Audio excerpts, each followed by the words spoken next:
Shalom, je vous salue au nom de Jésus. Bienvenue à notre programme Vérité et Réalité, 46e épisode.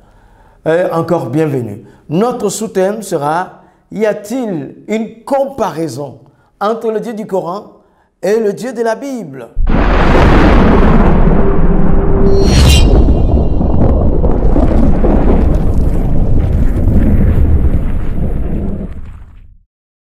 Y a-t-il une comparaison entre le Dieu du Coran et le Dieu de la Bible?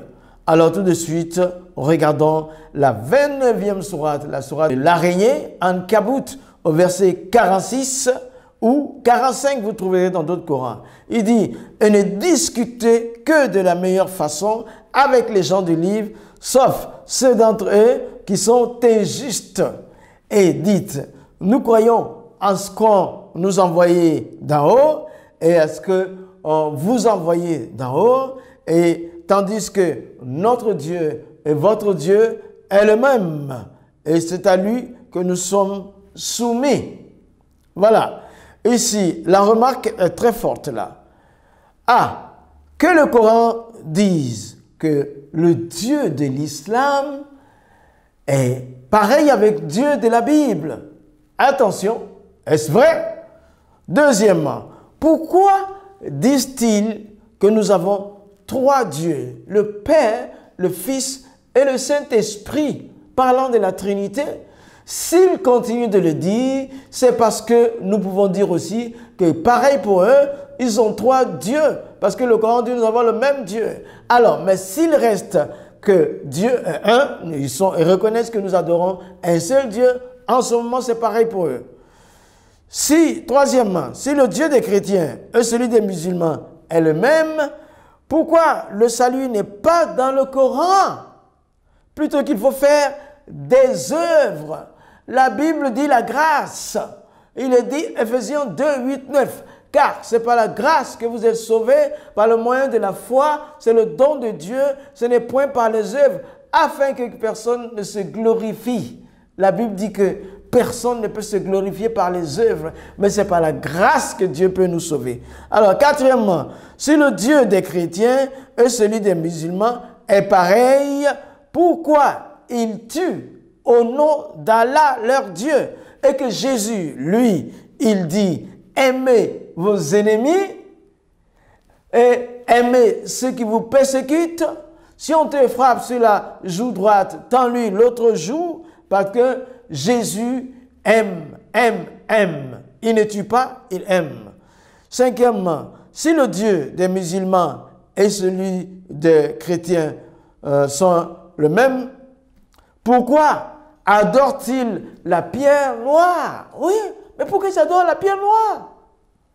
Si c'est le même Dieu que les chrétiens, pourquoi les musulmans adorent la pierre noire? Cher ami, c'est pas bon.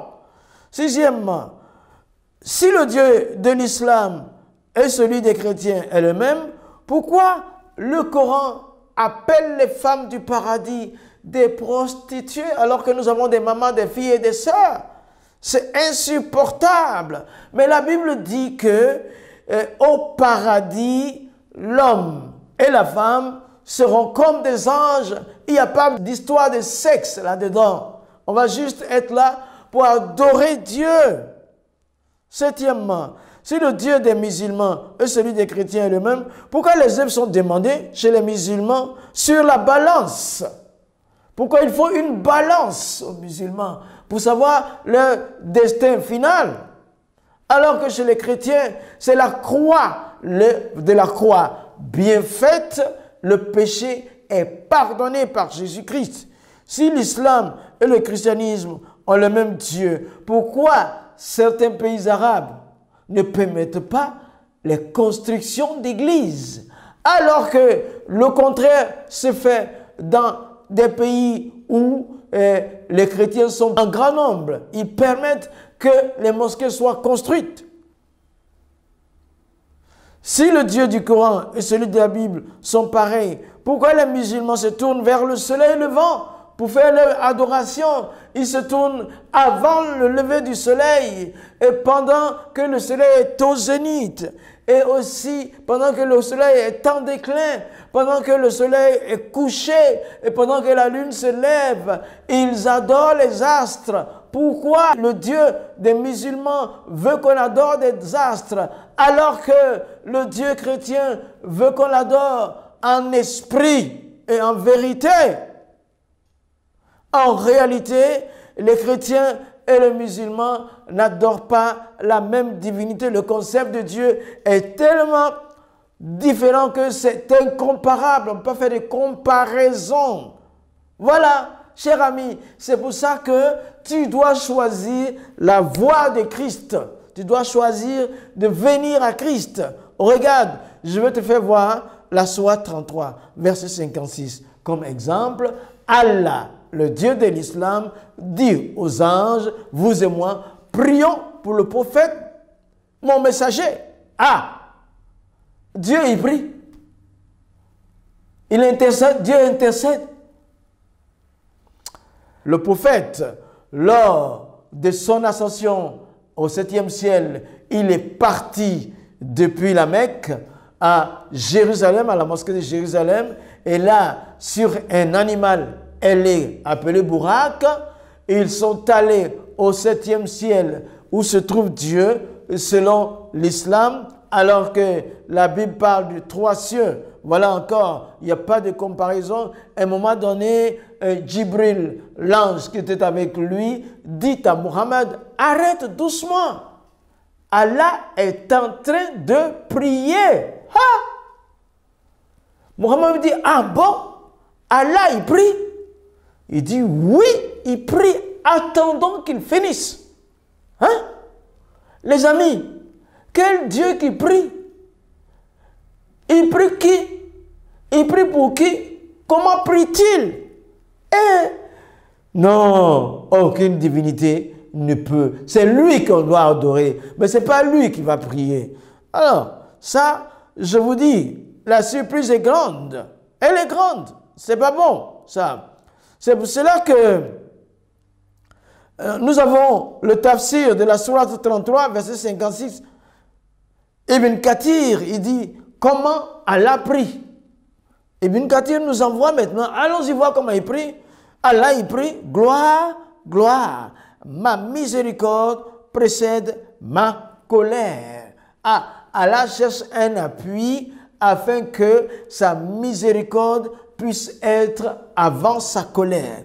Allah cherche un soutien pour effacer sa colère et puis garder sa miséricorde. C'est comme moi, quand je suis fâché, que je me reprends par l'esprit, je demande que Dieu m'aide à éponger la colère. Mais Allah, il est reconnu être le Dieu de l'islam. Comment peut-il prier? Que peut-il prier? Et comment peut-il demander un secours, un appui pour que sa colère, il n'y a pas que colère, mais que miséricorde vienne précéder la colère? Ah, c'est pourquoi, mon ami, Jésus est toujours mieux. Jésus est la parole de Dieu qui est devenu un homme et c'est lui le Dieu véritable. Et il nous donne un enseignement. Il dit, Dieu est esprit. Devenu un être humain dans son corps humain, il dit, Dieu est esprit. Que ceux qui l'adorent, l'adorent en esprit. Les musulmans adorent un Dieu qui n'est pas esprit. Alors, ils n'ont pas de relation. Mais venez adorer Jésus en esprit et en vérité. Vous aurez une relation parfaite avec lui parce qu'il va enlever vos péchés. Vous serez aptes au ciel. Il n'y a pas de balance là-bas.